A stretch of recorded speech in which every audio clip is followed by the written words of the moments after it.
Alors, je remercie aussi Myriam, évidemment, pour avoir m'invité, mais aussi pour avoir m'aidé avec la traduction, et aussi Pascal, qui est là-dedans, dans les wings.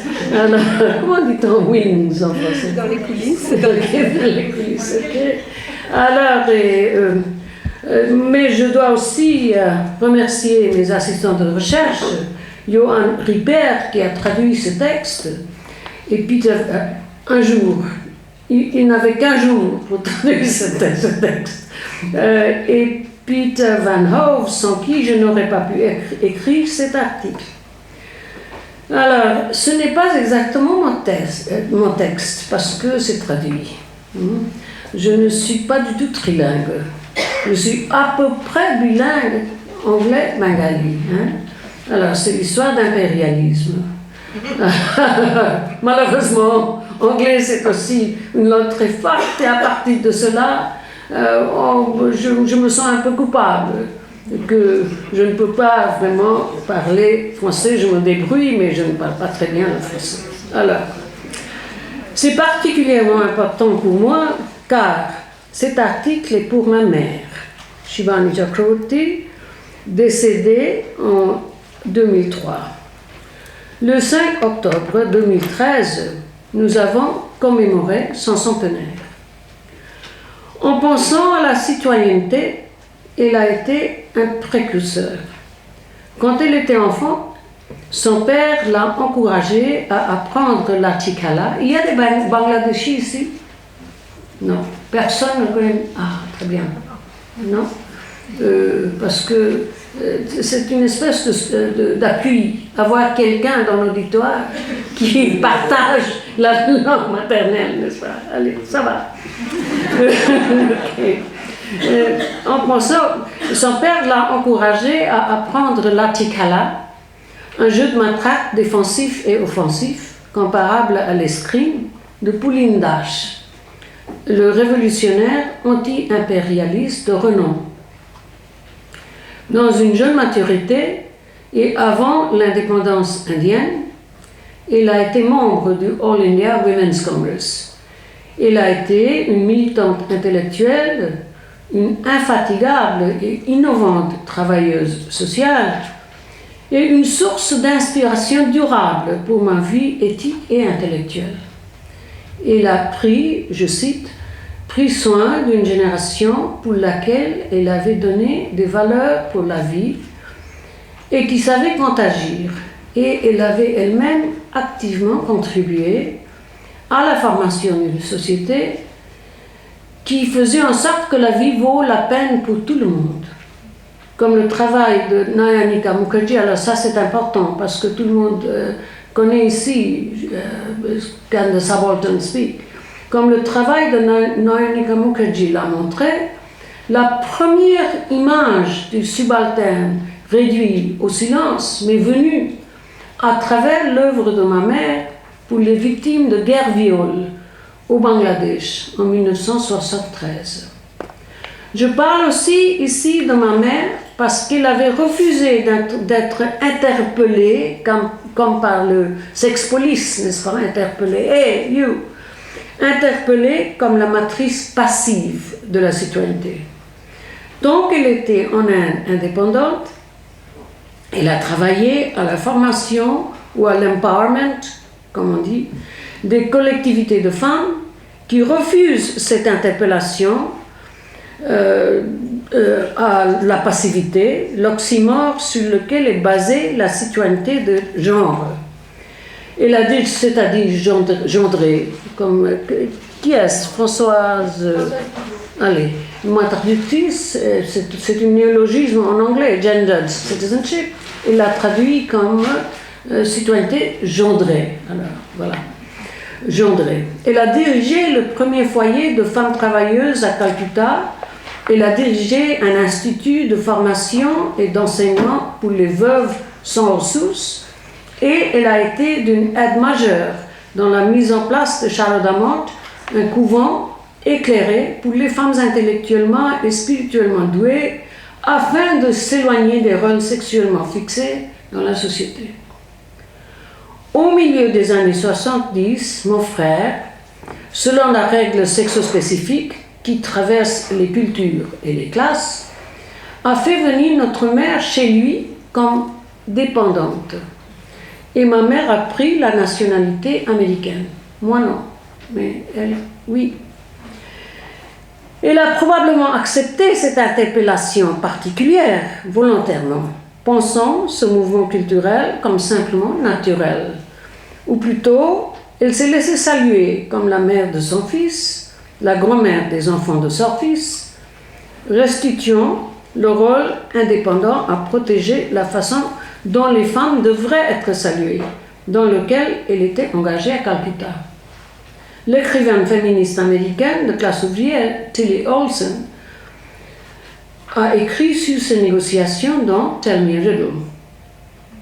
Néanmoins, ma mère a reconnu qu'accepter la citoyenneté, c'est modifier les droits et les devoirs relatifs à une société civile nationale, indépendante ou différente. Parce que cette idée de Civil Society International, c'est société civile nationale, indépendante ou différente. Et en continuant à refuser d'être salué ou interpellé comme sexe matriciel seulement, passif, soutenant la vie privée, elle a donné plus de 10 000 heures de sa vie dans ses 70 puis 80 ans comme bénévole pour les vétérans de la guerre du Vietnam atteints de syndrome de stress post-traumatique. Elle avait compris l'impossibilité de participer pleinement à 2 voire plusieurs sociétés civiles nationales. Pleinement. Ma mère a été capable de faire tout cela car elle était une femme de la classe moyenne.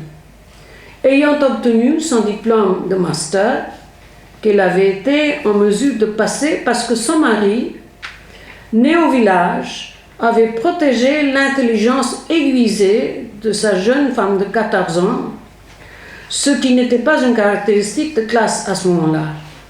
Elle parlait un bon anglais. Je ne me suis jamais demandé comment, parce qu'évidemment son éducation était en bengali. Elle n'avait jamais enseigné à l'université, etc. Comment est-ce que c'était? Elle était une personne d'une intelligence, on dirait en anglais, ferocious. Je ne sais pas si ça se dit en français, intelligence féroce, mais c'était comme ça. Hein?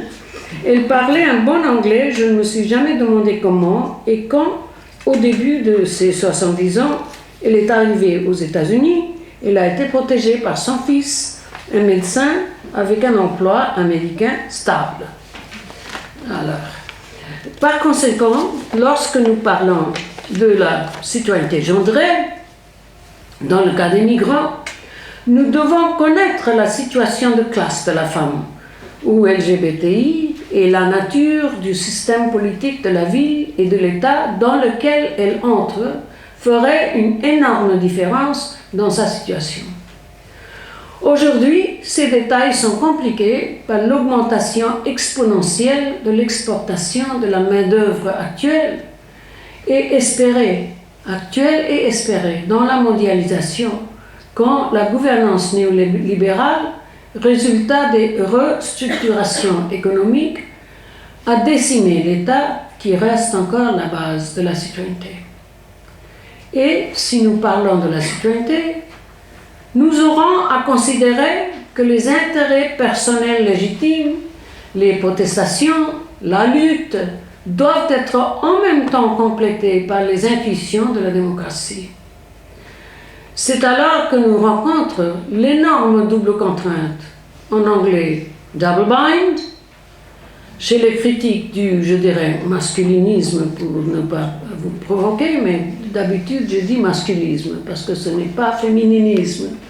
Okay, c'est alors que nous rencontrons l'énorme double contrainte, en anglais double bind, chez les critiques du masculinisme, double bond, entre liberté et égalité au cœur de la démocratie qui touche tous les citoyens. La classe dirigeante l'a reçu en ne choisissant d'autres idéaux que l'avancement capitaliste qui soutient le sous-développement.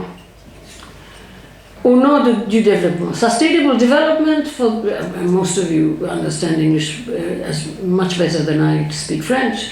So sustainable development is actually sustainable underdevelopment.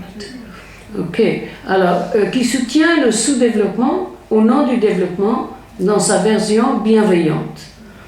Je propose ici une définition de base de développement.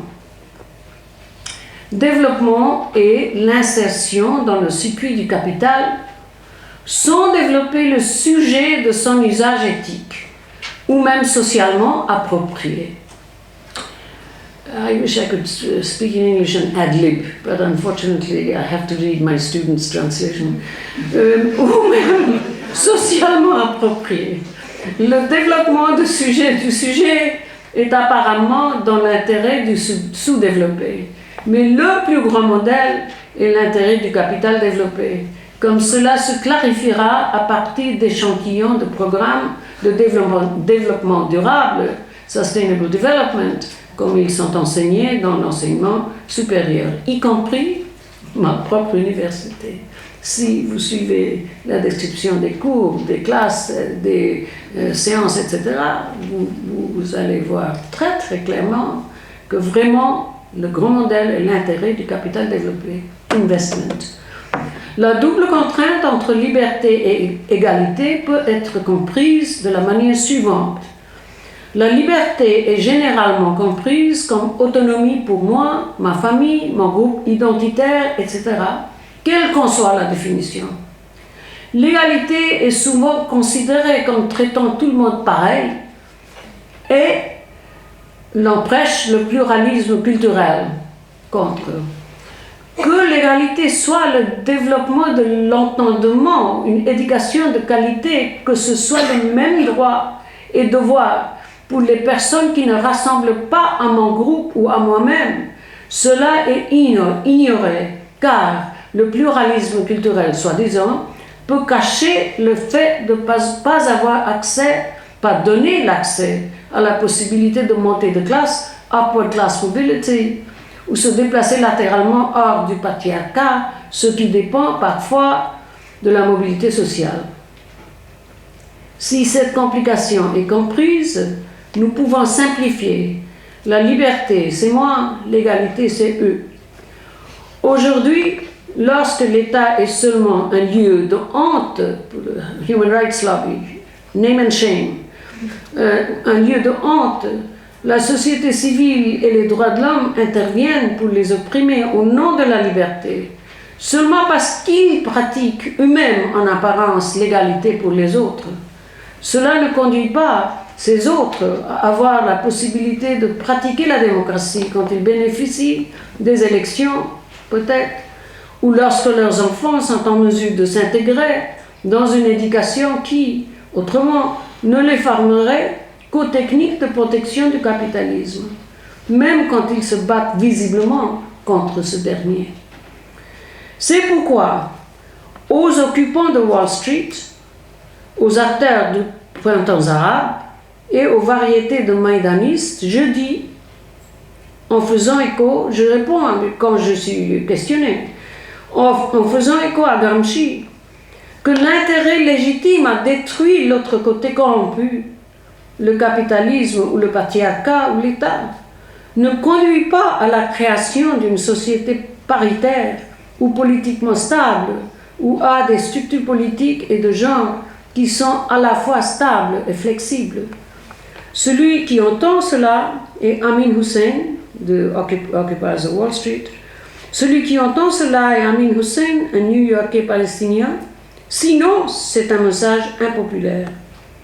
L'horripilante hospitalité de la démocratie continuera d'exiger, tour après tour, que la liberté pour nous, que ce soit les 99% ou les citoyens concernés, ou encore nous, les nationalistes, ne peut pas ignorer l'énorme problème de l'égalité pour les personnes qui ne nous rassemblent pas du tout.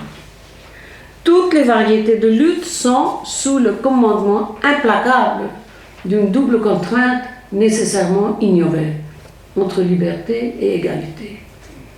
Ceci est un problème.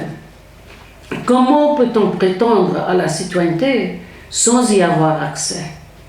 Dans un pays étranger, plein de déni, que nous voulons pourtant toujours appeler le nôtre. Un soi-disant État démocratique qui retient et refuse l'hospitalité et décide de nous renvoyer vers un chez-soi qui est cruel en termes de race, de genre, d'ethnie, avec des ressources uniquement pour les gros chats. Cependant, la démocratie est elle-même si terriblement accueillante que les partis et collectivités les moins bienvenus sont techniquement bienvenus si la procédure est respectée. Le développement ne vous enseigne pas comment jouer le capital. Les droits de l'homme ne vous enseignent pas comment jouer la démocratie. J'examinerai certaines de ces questions dans l'heure suivante.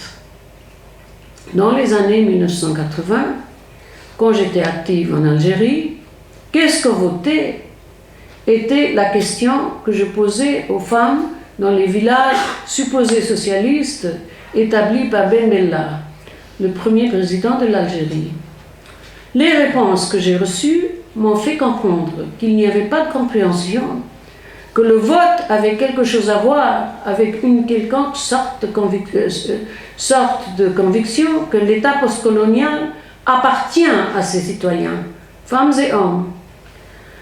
Je n'ai vu aucune contradiction importante à cela, sauf pour les contradictions de classe habituelles. This is why, now I'm going to say this in English because I don't know how to say it in French, although I have read it in French. Assia Devar, in vaste la prison, addresses Fanon, with whom she worked in Tunisia, right? In an Arabic way like, Ya France, she says, Oh France. Encore une fois, les damnés de la terre, but Algerian against Algerian. So this whole situation of civil war after independence, it is so common. Angola, Mozambique, you go there, you see. So therefore, back now to French. Alors, il n'y avait pas de compréhension que l'État postcolonial appartient à ses citoyens. Alors.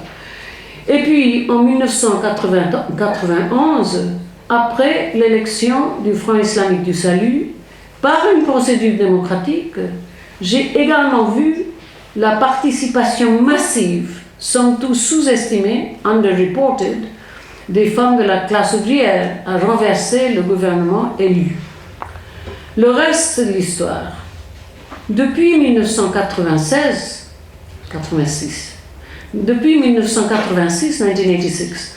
mon implication avec les analphabètes sans terre dans le pays de ma citoyenneté et l'état de ma première langue m'a fait comprendre que cette question, qu'est-ce que c'est voter, devrait être posée comme le présupposé pour le développement d'intuition démocratique et la capacité désintéressée à lutter contre le capital. Ce n'est pas un test. Dans un passage important, le fondement de la métaphysique des mœurs, Immanuel Kant parle de la citoyenneté passive. Je cite, « La faculté de donner son suffrage constitue seule la qualité de citoyen. La faculté de donner son suffrage présuppose l'indépendance de celui qui veut être membre de la République, mais veut aussi en être un membre, c'est-à-dire une partie agissante d'après sa propre volonté en communauté avec les autres. Cette qualité rend nécessaire la distinction entre le citoyen actif et le citoyen passif, quoique l'idée de celui-ci semble en contradiction avec la définition du citoyen en général. Les exemples suivants, écrit Kant, peuvent servir à lever cette difficulté. Le garçon, employé chez un marchand ou un fabricant, le serviteur, le ménage, toutes les femmes, alles Frauenzimmer. Frauenzimmer, that's a slightly different word. I mean, there are many different kinds of words in German for women, but this is the one that Kant uses, alles Frauenzimmer. Toutes les femmes, et en général tous ceux qui, dans la conservation de leur existence, nourriture et protection, ne dépendent pas de leur propre impulsion, mais des ordres d'un autre, manquent de personnalité civile et n'ont en quelque sorte qu'une existence accidentelle. Fin de citation. En écrivant que toutes les femmes manquaient de personnalité civile, Kant n'était rien d'autre qu'un saint homme de son temps. Cette conviction particulière existe dans le monde aujourd'hui, et pas seulement à l'extérieur de l'Europe et des États-Unis. Notre tâche est de faire que l'existence des femmes, des LGBTI, des esclaves, domestiques et publics, des travailleurs salariés, des femmes comme travailleurs salariés, ceux dont l'existence est toujours inhérente, sans reconnaissance publique, émergent dans l'hégémonie chez Gramsci, selon Gramsci, ou le mainstream, en construisant des infrastructures alors même que nous nous associons à leur lutte ad hoc en leur nom. Alors, Béatrice, je dirais que votre lutte, c'est-à-dire gender, race, sex, race, class, ça c'est très important parce que cette idée de manquer la personnalité civile se vient même aux États-Unis, en Europe, etc., si on mélange les trois, n'est-ce pas? Alors, toute recherche sur l'histoire des femmes, d'autre part, doit également être soumise à une critique de symptomaticité historique.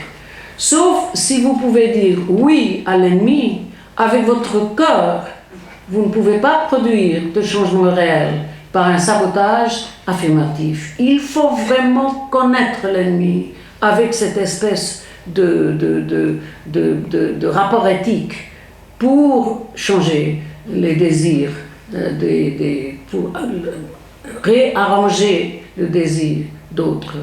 Ça, c'est une leçon très très difficile. Quand on a vraiment, nous l'avons appris dans le cœur d'impérialisme, n'est-ce pas? Comment dire oui 2 fois à l'ennemi? Parce qu'il y a aussi des ennemis, des impérialistes qui sont très très bénévoles, qui arrangent qu'on a un ton assez facile, etc., etc. Mais c'est toujours extremely patronizing.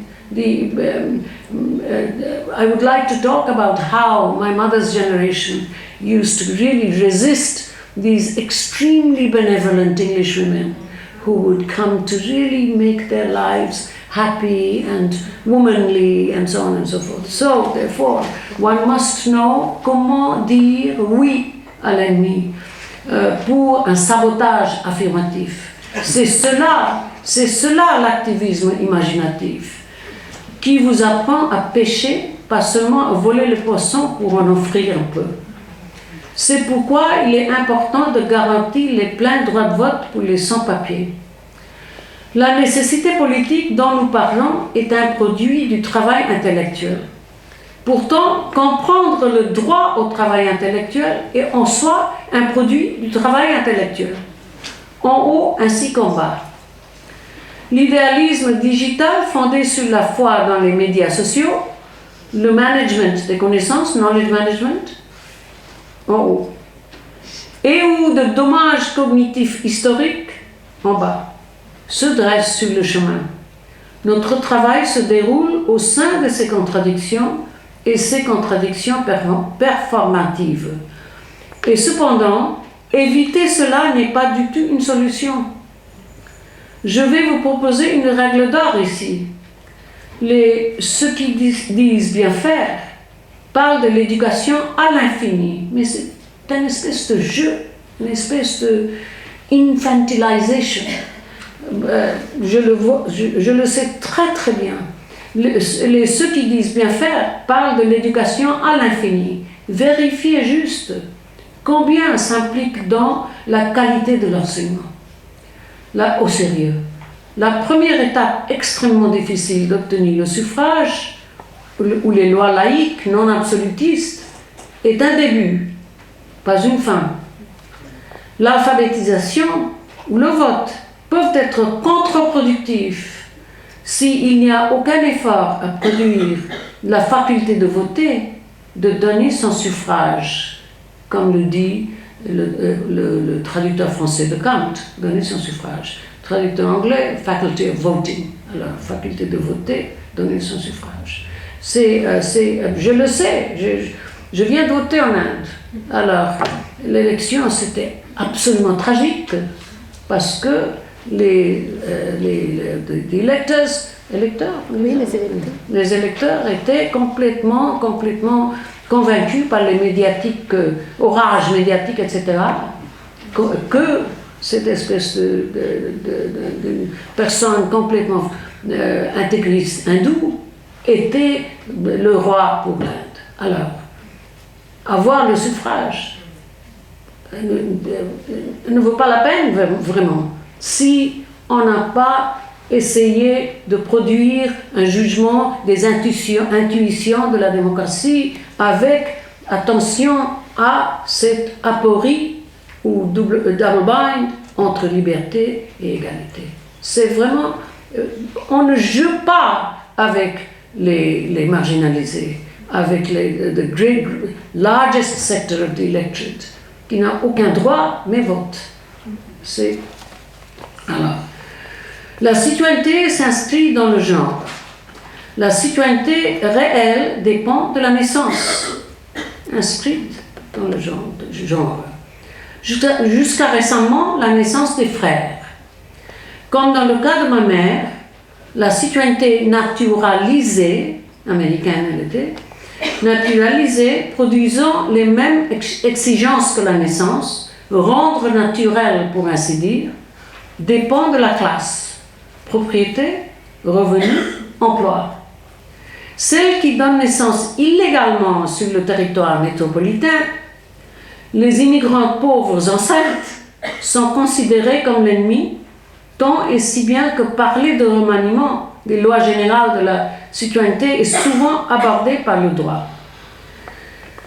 Pourtant, au sein de la citoyenneté, la parité est soumise à l'oppression patriarcale, en bas comme en haut, en particulier si le genre lui-même devient une question de choix flexible. If you want to translate, I'm going to tell a little tiny story. Would one of you like to translate the story? You know, as I'm saying, my mother became an American citizen.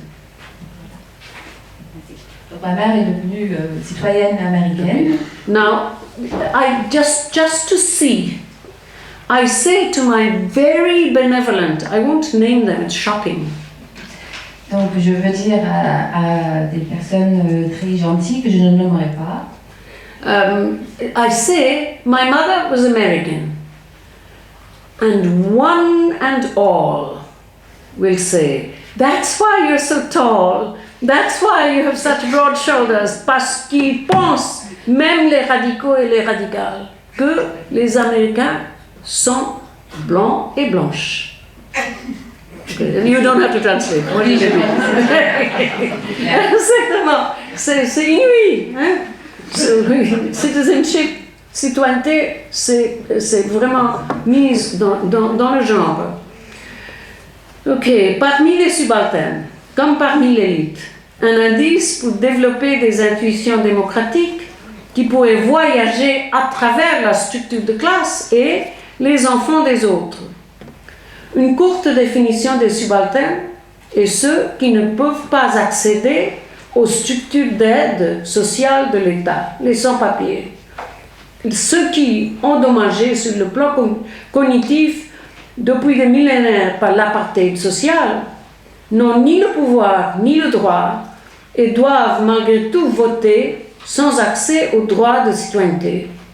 Également aujourd'hui, la masse grandissante des subalternisés, les 99%, les maïdanistes. En Estonie, il existe des barrières contre la citoyenneté automatique des enfants d'origine russe, ce qui est apparemment en cours de réexamen.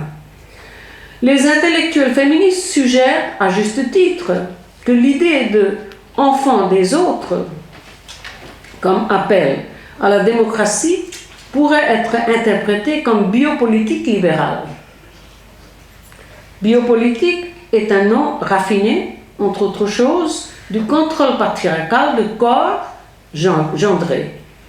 Acceptant de prendre mon utilisation de cette expression, enfant des autres, comme formule pour la démocratie jusqu'au sabotage affirmatif, un choix pratique de ceux qui attendraient le secteur le plus large d'un public profondément et depuis longtemps biopolitisé, ayant besoin d'un réarrangement des désirs.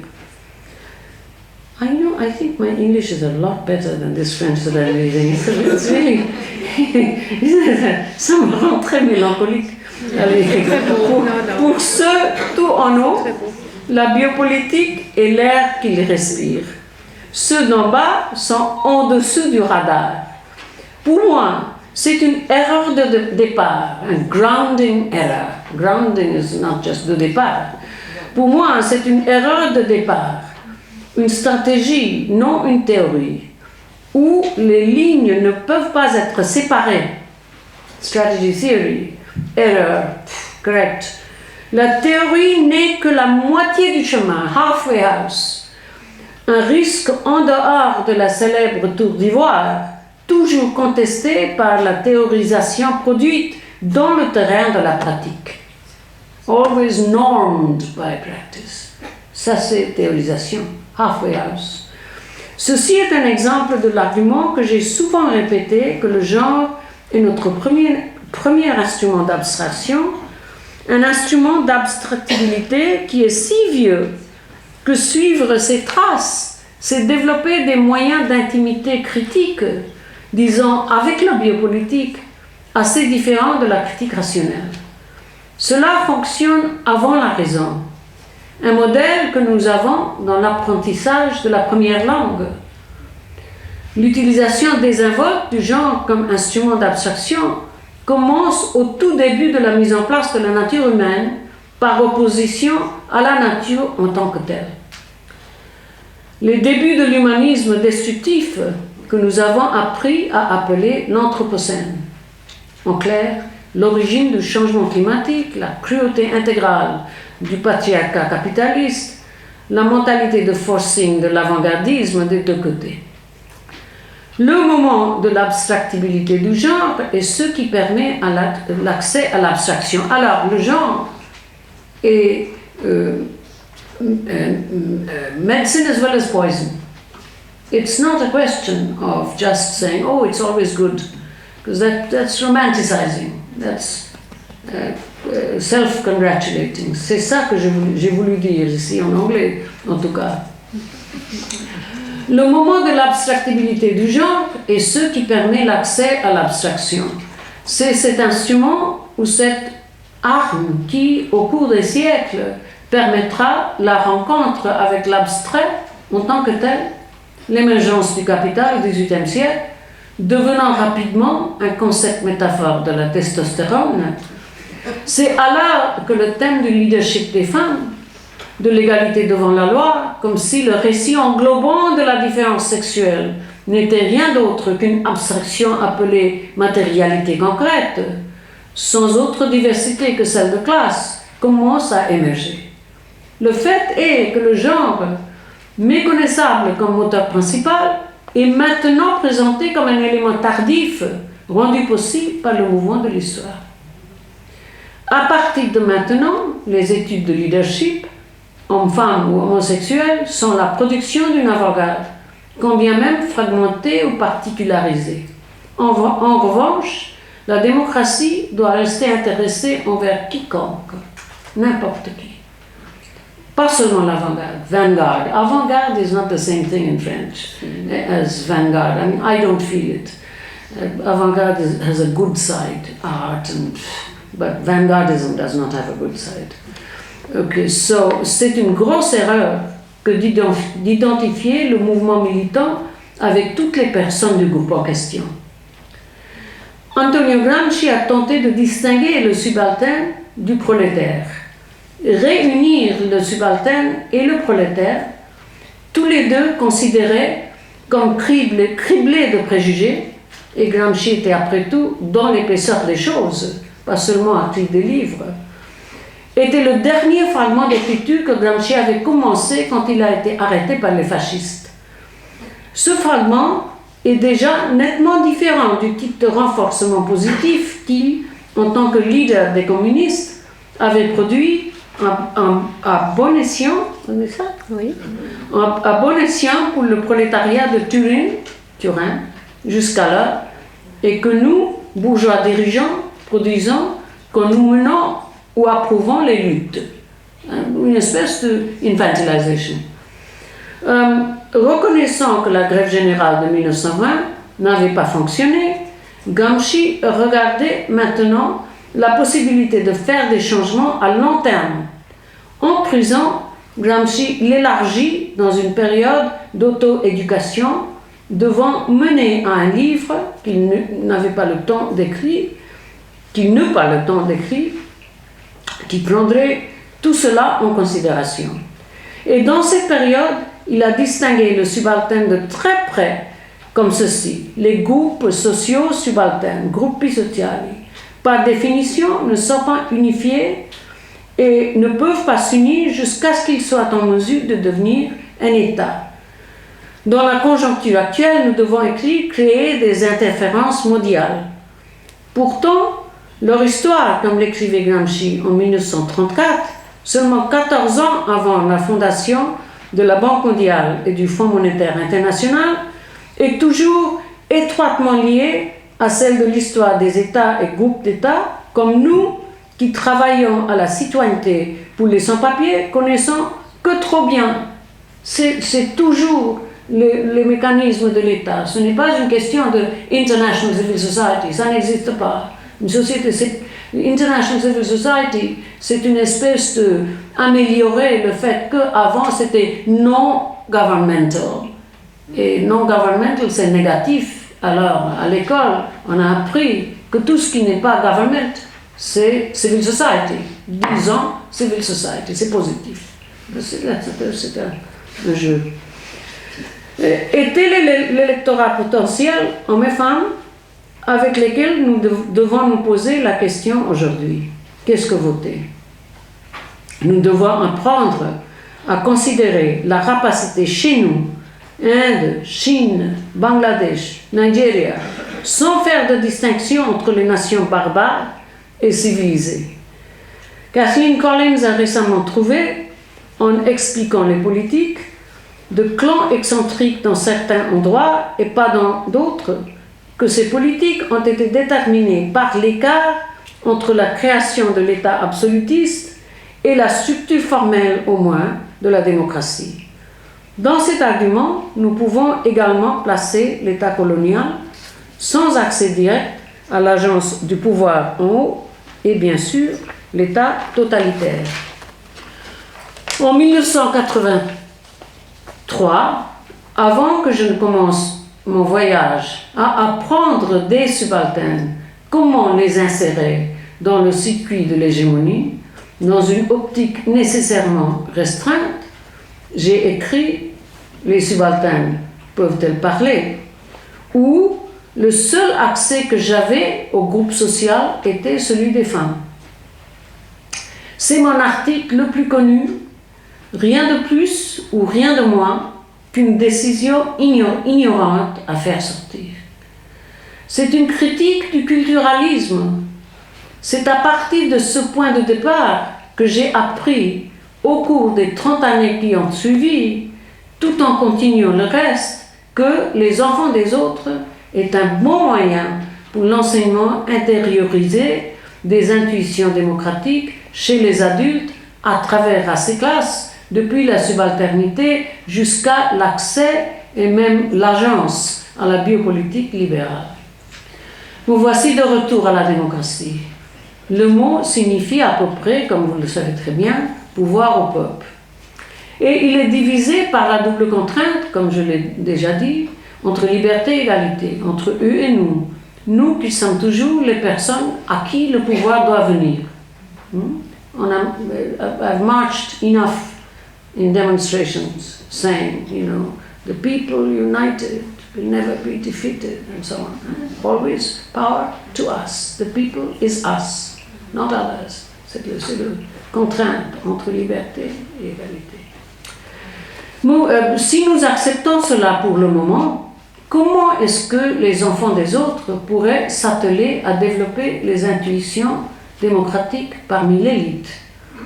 Le truisme séquentiel trivial, le temps passe du pré-moderne au moderne à travers le colonialisme jusqu'à la mondialité, pimenté maintenant par culture comme inventée par l'anthropologie et maintenant édulcoré par l'UNESCO et les documents de Nara de 1994, qui dirige le monde peut être revisé, nous donnant l'agence de complicité. Nous aurons besoin de penser la complicité dans son sens primordial. Dans l'affiche, on dit nous sommes pliés, nous sommes pris dans le même pli. Comme femmes, en tant que femmes. Alors je l'ai remanié un peu, j'espère que ça c'est ici, ouais, non. Si je ne le trouve pas, alors je dirais même la même chose que j'ai déjà dit, c'est-à-dire il faut être, c'est ça, voilà. Nous sommes prises dans le même pli en tant que femmes, prises aussi dans le même pli complicité avec tout ce que nous opposons. Notre pratique serait plus forte si nous acceptions cette contingence périleuse et incalculable. Ce n'est pas seulement mon groupe, mon identité. Ce n'est pas seulement en tant que femme. C'est la démocratie, cette hospitalité, c'est aussi pour les autres qui ne nous ressemblent pas. C'est le double contrainte. Alors, nous aurons besoin de penser la complicité dans son sens primordial, comme étant historiquement et idéologiquement prises dans le même pli. Même avec des biopolitiques, alors que nous planifions pour nos propres enfants. Même avec le capitalisme, alors que nous voulons aller de l'avant. Ou au moins que nos enfants aillent de l'avant, plutôt que dans le sens courant de complot ou de collaboration, complicité comme quelque chose un peu suspicious. Sans ce genre de formation générale et personnalisée de l'imagination, il est impossible de se rappeler que, pour mesurer les sociétés en général, bien que nous ayons besoin des États-nations, des régions et autres catégories pour la quantification, ceci ne nous donne pas un sentiment de développement au sens riche, sans jeu de mots. Je partage, in English I said with pun intended, he's translated exactly wrong, development in the rich sense, pun intended.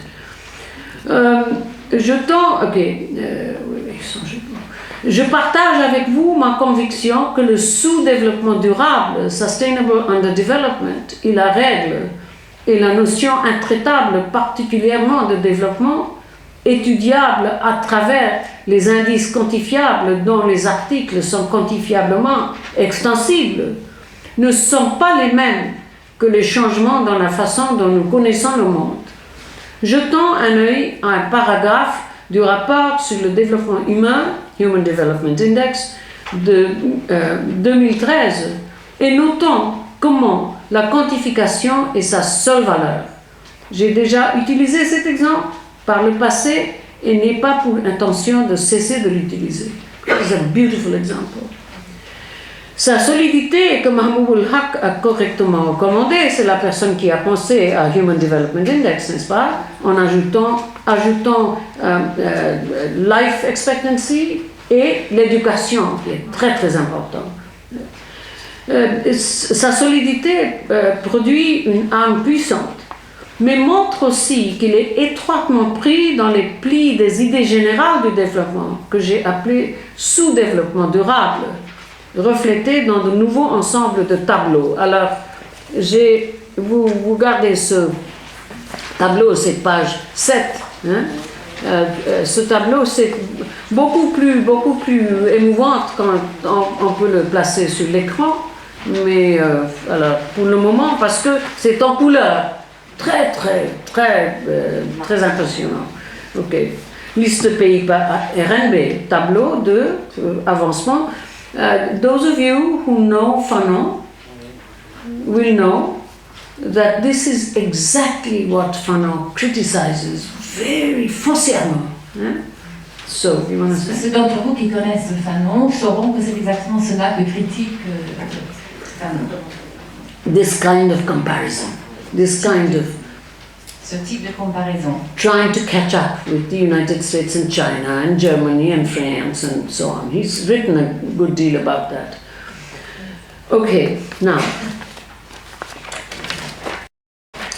Actuellement, il y a tellement peu de compréhension de la valeur de l'éducation qualitative dans la production et le maintien d'un électorat que ces remarques absurdes sont faites dès l'indice 2013 en toute innocence.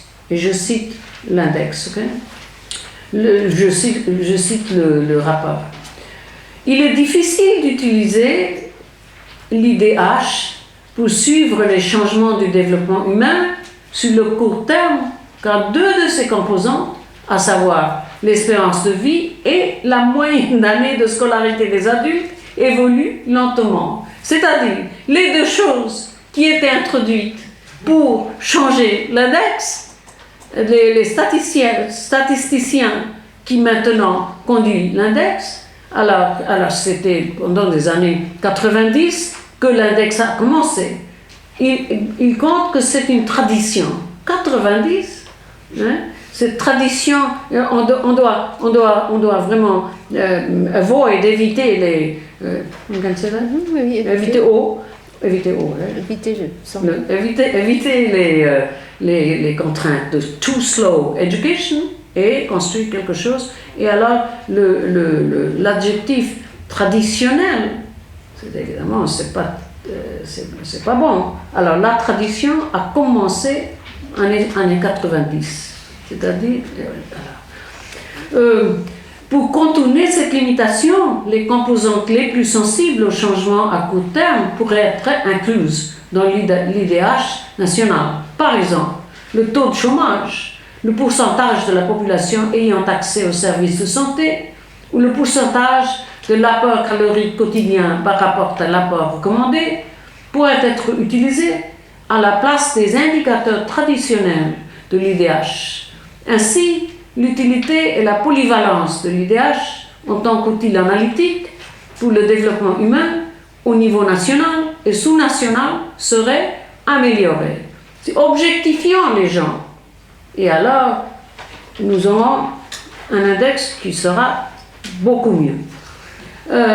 Au niveau national et sous-national serait amélioré si les pays choisissaient des composantes davantage sensibles à leur niveau de développement spécifique et reflétant plus précisément leurs priorités et problèmes, plutôt que d'utiliser de façon rigide les trois composantes présentées dans l'IDH au niveau des rapports mondiaux. Fin de citation.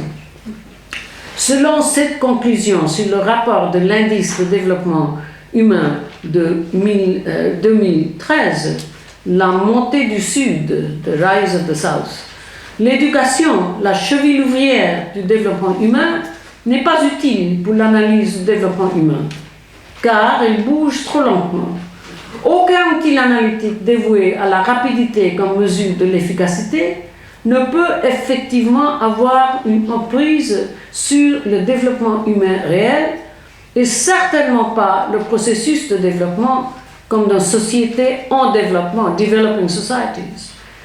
Comme pour les mesureurs de développement humain, leur seule norme, je cite, quand on ajuste l'IDH pour tenir compte de préoccupations supplémentaires, ne peut être que pour un engagement à l'intégrité des données et une attention rigoureuse aux protocoles statistiques.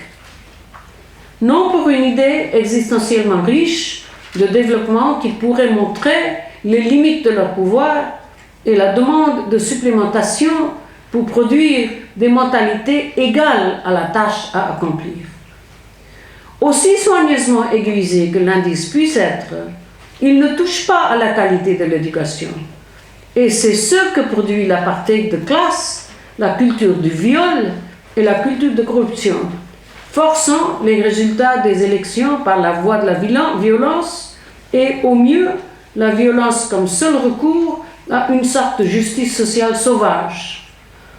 Quand, d'autre part, tous ces gens merveilleux qui préparent ces rapports à le deuxième tableau, hein, c'est-à-dire page 7, vous voyez, les gens qui ont préparé le rapport, the team.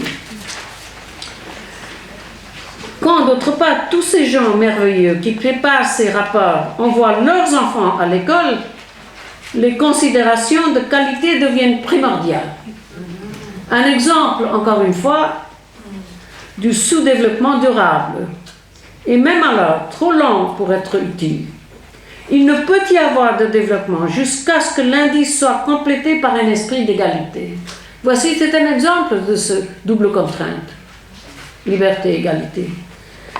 Les enfants des autres est une intuition démocratique qui se déplace à travers la classe, comme je le constate, tous les jours dans les écoles rurales.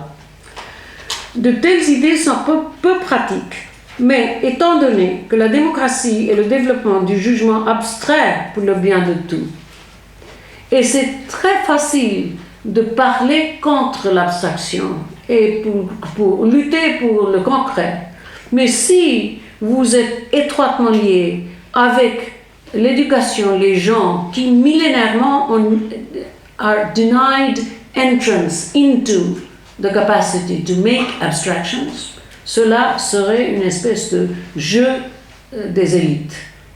This idea that the abstract is too bad, we must be concrete. Concrete is itself an abstraction. Mais étant donné que la démocratie est le développement du jugement abstrait pour le bien de tous, y compris les personnes ayant des intérêts différents, qui doivent eux-mêmes être formés par le jugement abstrait, il n'y a pas moyen de contourner cela. La démocratie accepte en son sein l'élément de l'incalculable, car il doit rester hospitalier, en théorie, aux positions les plus extrêmes, si géré par une simple raison.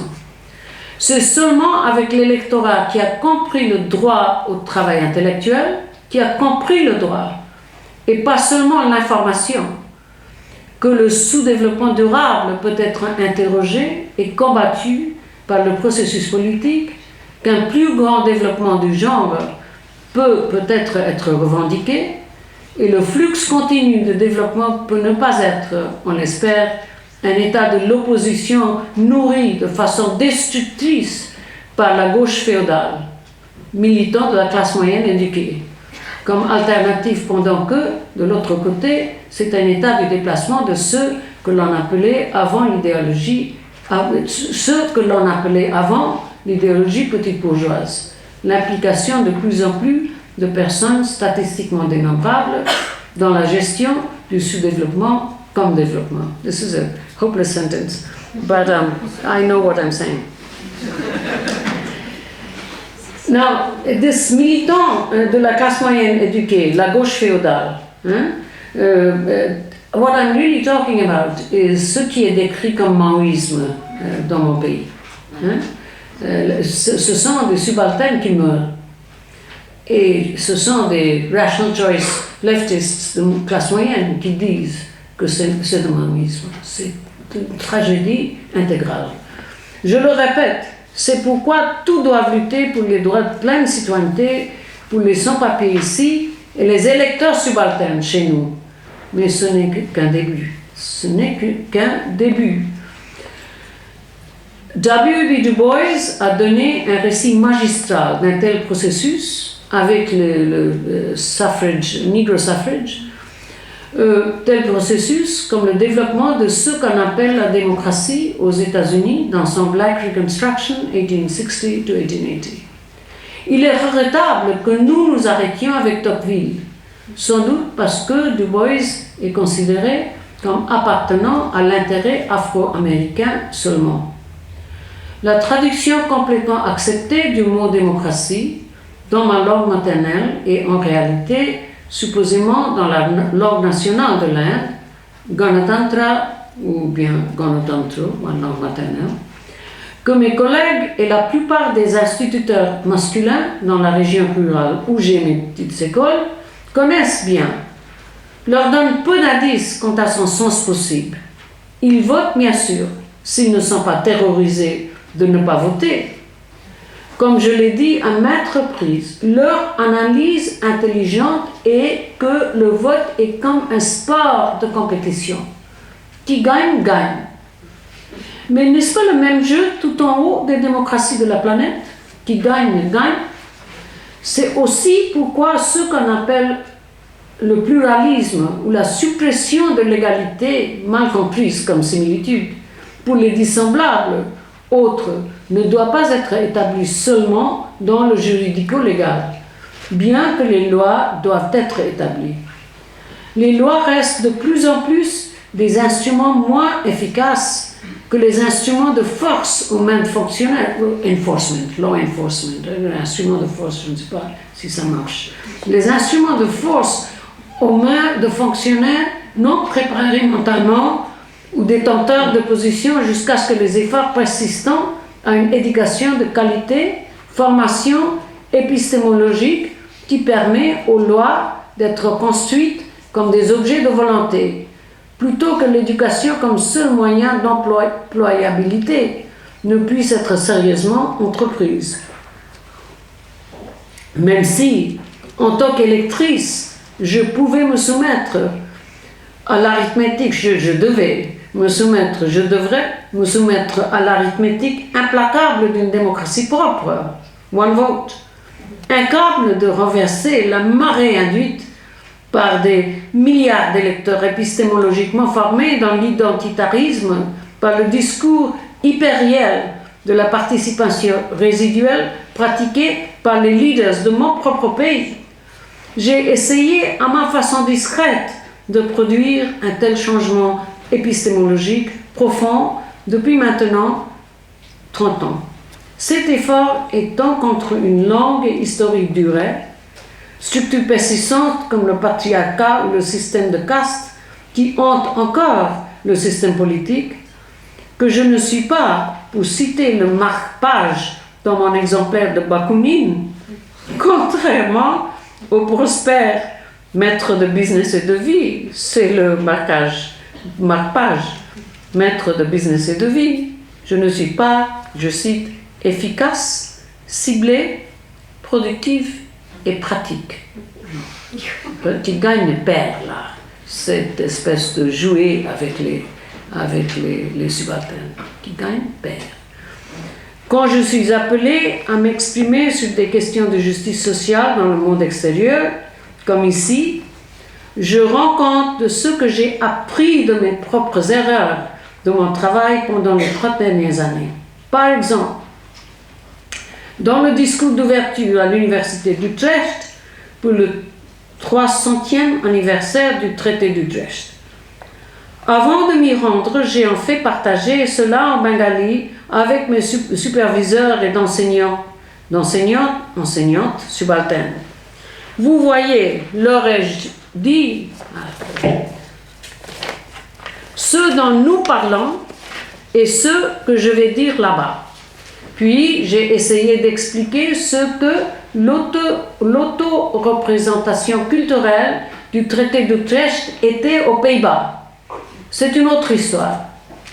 En conséquence, parce que je le dis aux adultes, mes collègues de travail, à propos de l'auto-représentation culturelle, parce évidemment je ne le dis pas aux enfants qui les élèves, aux adultes, mes collègues de travail, à propos de l'auto-représentation culturelle qui leur est offerte par plusieurs types de partis, par la religion, par le culturalisme, par les ONG, et ainsi de suite. J'en parle à la suite de notre association et au moins, ils ont un sens de la carte géographique.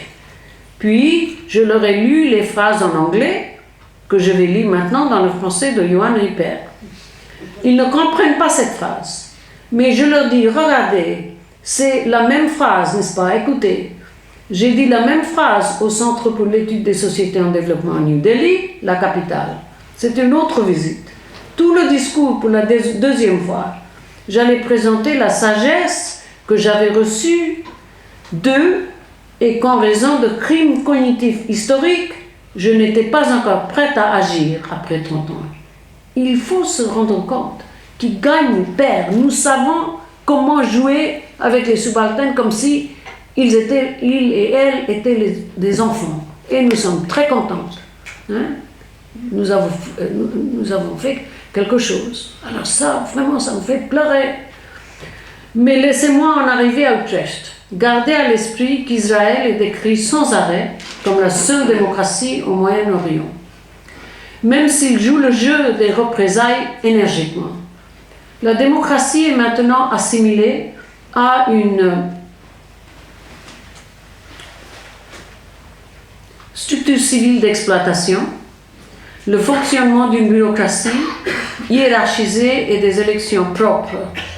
Nous avons beaucoup d'exemples à travers le monde montrant que l'implacable violence était sur le modèle de la vengeance et de représailles pour coexister avec la dite démocratie. La vengeance est sans doute une sorte de justice sauvage qui prouve qu'aucune rétribution n'est juste avec le dommage. Cela n'a rien à voir, absolument rien à voir avec la vision de la justice sociale. Et voici ce que j'ai dit d'abord en bengali, comme une leçon apprise par mon travail avec eux, à mes collègues subalternes. Ni de tous les enfants et donc de la capacité de tous les gens à utiliser le droit au travail intellectuel. Coupé en haut à cause de l'idéalisme digital, coupé en bas en raison des dommages cognitifs millénaires. La compréhension du droit au travail intellectuel, non pas seulement la facilité et rapidité d'apprentissage, ni simplement acceptez-nous et donnez-nous un emploi, bien que cela aussi.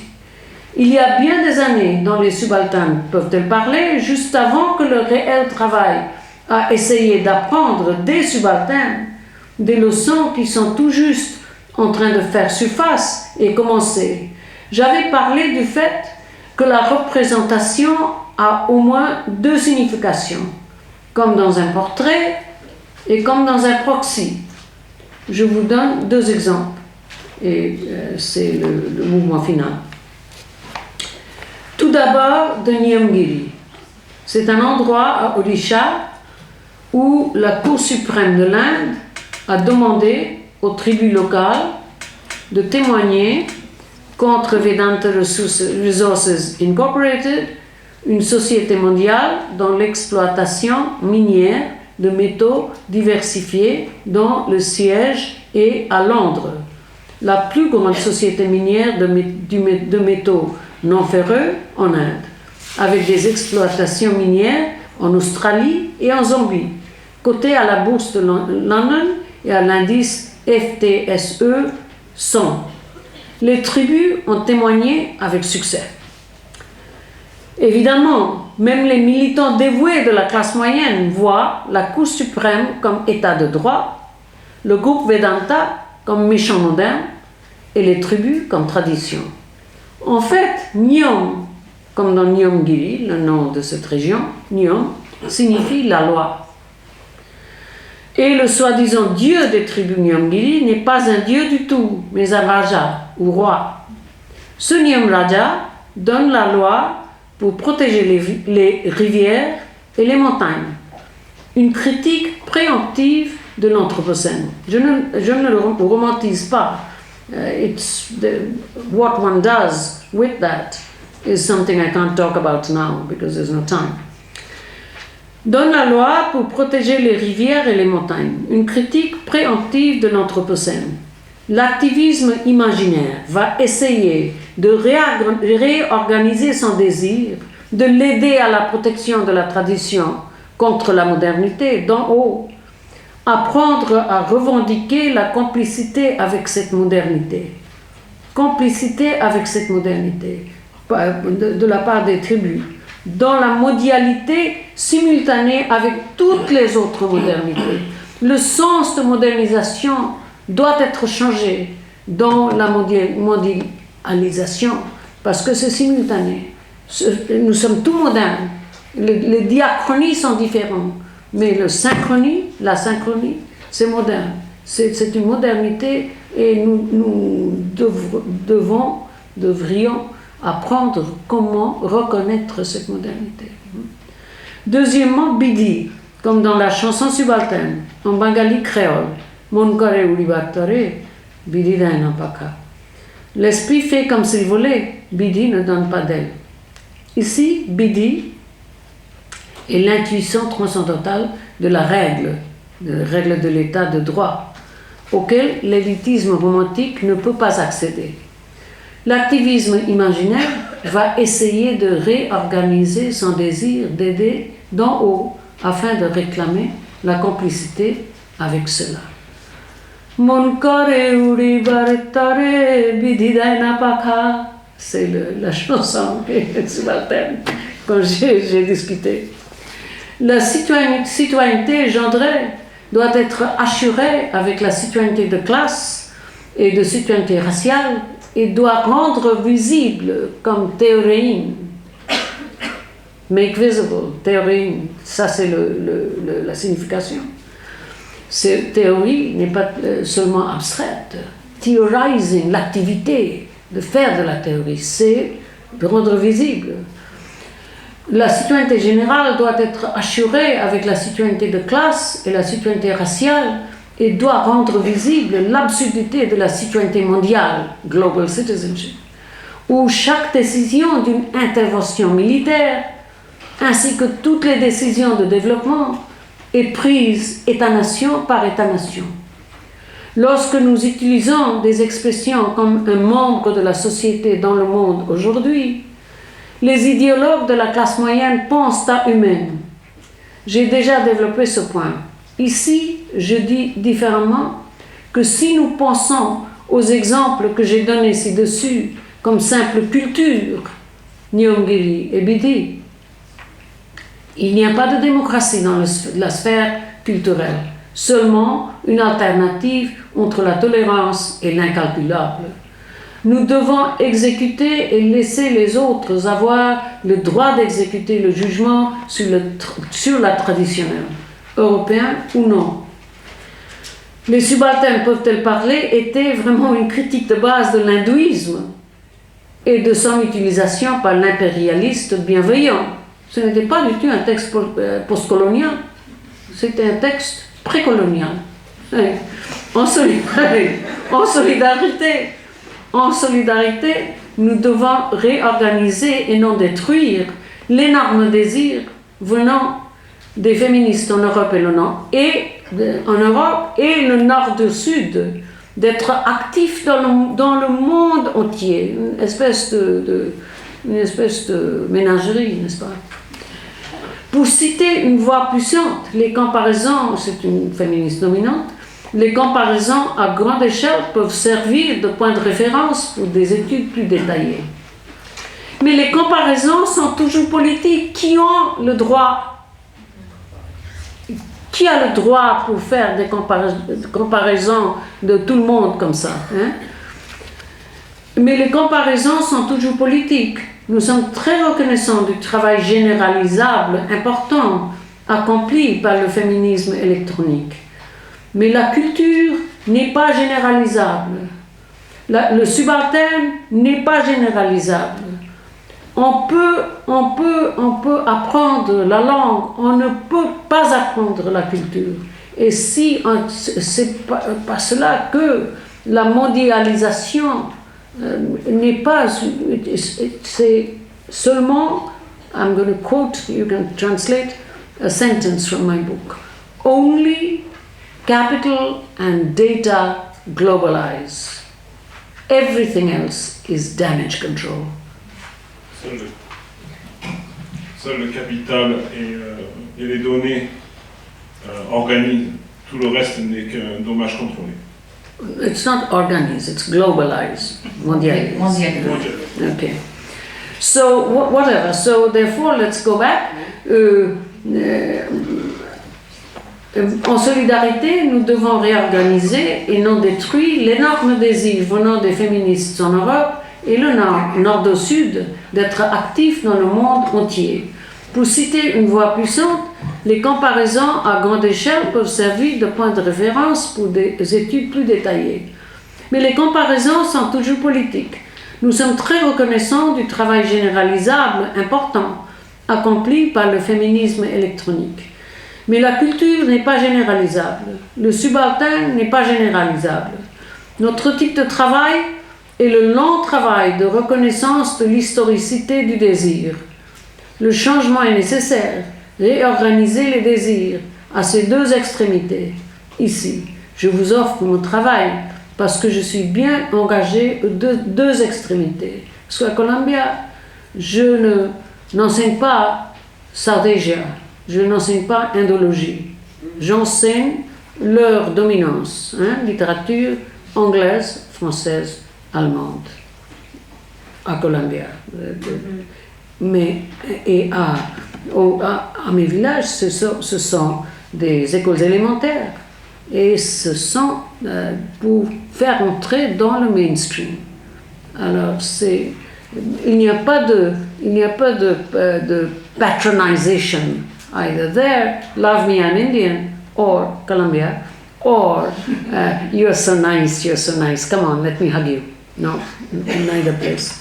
So, dans les 30 années au cours desquelles j'ai travaillé dans ce domaine, j'ai entendu parler de meurtres de sorcières, mais n'en ai jamais vu un seul. Je n'ai pas vu de décès liés à la dot. Dot. Bien que les mariages d'adolescentes sont la règle plutôt que l'exception, et la dot est généralement payée. And again, I can't talk to you about what I do about it. Les histoires d'intérêt humain ne sont pas typiques de leur géographie. Imaginez combien vous seriez horrifiés si les gens disaient que les néo-nazis et Action française étaient typiques de la France. J'essaie d'utiliser ce qui est là, plutôt que d'excuser ou accuser, ou de simplement résoudre les problèmes de haut en bas. Mon rêve est que ce travail puisse conduire à une pratique post-théorique. Ceci est bien sûr un déni de l'histoire, et je pense cela comme un rêve, devant être défait par le futur inconnu, le futur antérieur. Je vous l'offre dans toute sa vulnérabilité à cause de mon immense respect pour le mouvement des femmes en Europe, se battant contre une collection d'États débiteurs et créditeurs, se faisant passer pour une union. Le genre est notre premier instrument d'abstraction. La psychanalyse ne nous donne pas de description de ce qui se passe vraiment. Il est donc très important qu'un penseur psychanalytique imaginatif pense la construction de la possibilité de la pensée même comme provenant, c'est comme la poésie. Et la poésie m'intéresse beaucoup parce que je suis une critique littéraire. Alors, il est donc très important qu'un penseur psychanalytique imaginatif pense la construction de la possibilité de la pensée même comme provenant d'un échec du, je cite, trait anatomique d'une marge ou d'un bord. Le lèvre, enclos des dents, marge de l'anus, sillon pénien, vagin, fente palpébrale, voire cornée de l'oreille, érogénéité respiratoire entrent en jeu par des spasmes. En d'autres termes, penser la frontière de façon genrée. La cheville ouvrière du féminisme mondialiste, la ressource de se battre pour la citoyenneté, pour l'inclusion dans des frontières, est un constituant indécis et primaire de notre perception de la réalité elle-même, où la raison est façonnée à partir de ceux qui la précèdent. Continuons donc à travailler pour qu'en haut, tout comme en bas, pris dans le même pli du genre, puisse venir de génération en génération l'ouverture à votre rêve. Je vous remercie.